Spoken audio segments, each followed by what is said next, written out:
Most people come to Mount Desert Island for Cadillac Mountain, Jordan Pond, and the crowded overlooks. But today, Jeni and I are walking one of the quiet corners of this island, a place filled with hidden history, old carriage roads, Rockefeller land, glacier-carved valleys, and trails somehow still feel undiscovered. This is Little Long Pond in Seal Harbor, Maine.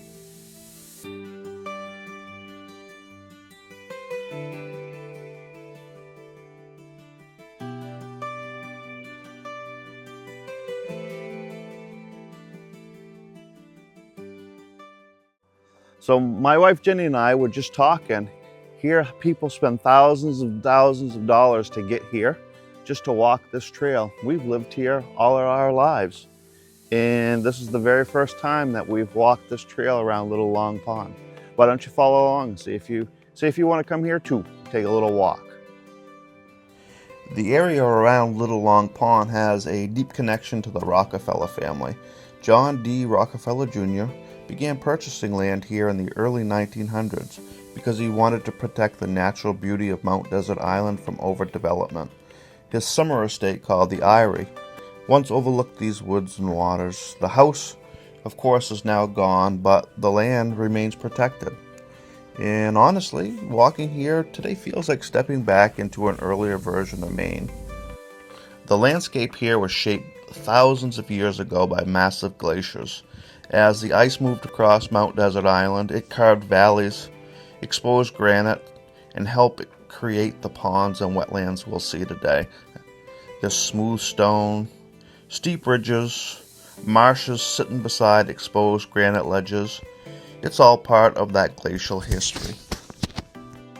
Now, one of the things we noticed pretty quick out here is just how quiet it is. You're only minutes from some of the busiest parts of Acadia National Park, but this side of Mount Desert Island feels completely different. No traffic noise, no packed overlooks. Just wind through the trees, birds, and the sound of boots on gravel. A lot of visitors never even realize these trails exist. And honestly, that's what makes them so special. Basically the start of Little Long Pond. In the background, of course, you could probably hear the ocean, which is right across the street over there.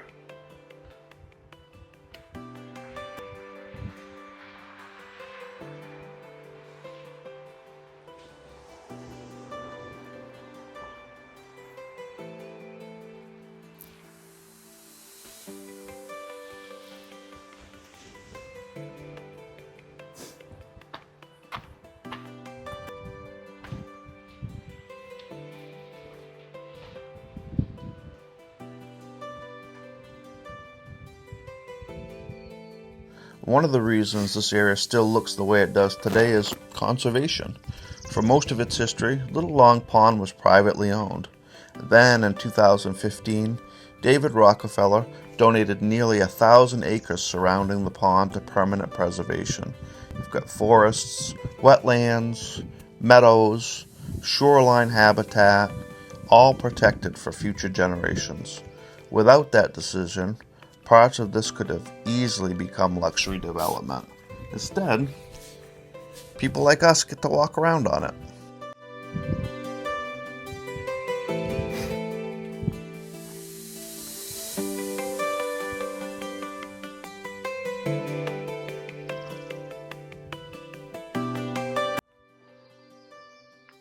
You should go skipping along those.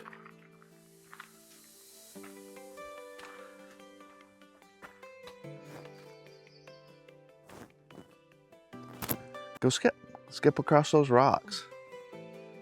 But don't fall. No, don't do it because you're really not that graceful. I'll do it. But I'm not skipping because I'm a grown man.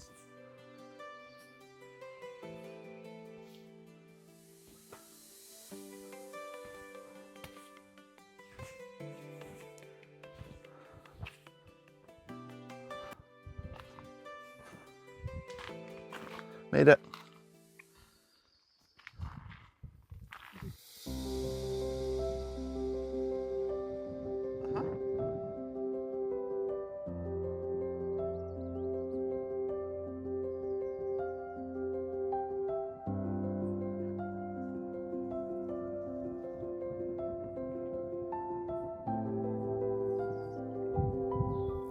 Nice little footbridge that crosses what looks like a spring. Obviously the water is going to be frigid, and just a little while ago, before I started filming because she didn't want to be in it, Jenny went down and touched it, and lo and behold, the water is cold. It's a spring.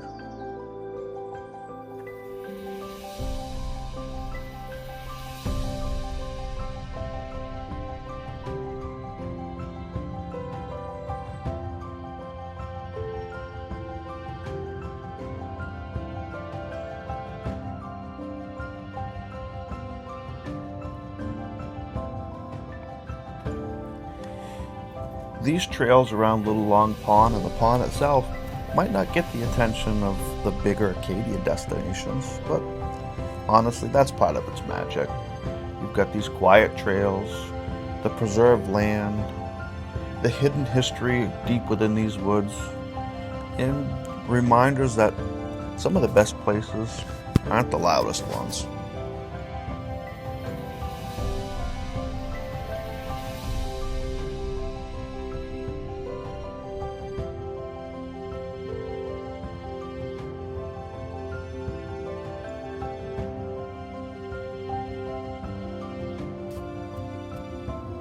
Rockefeller also built the famous carriage roads throughout Acadia.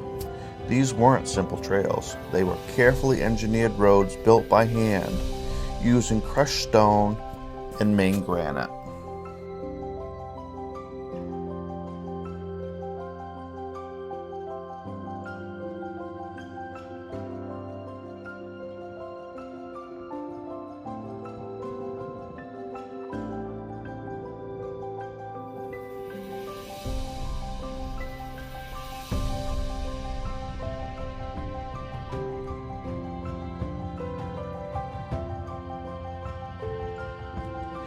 One of the things I've been realizing lately is that places like this hit differently now.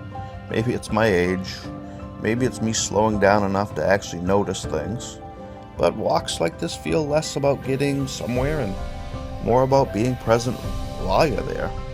The smell of pine, wind moving across this pond, gravel under your boots, time with somebody you love. You know, it's simple, but somehow it feels important. Thanks for walking along with us.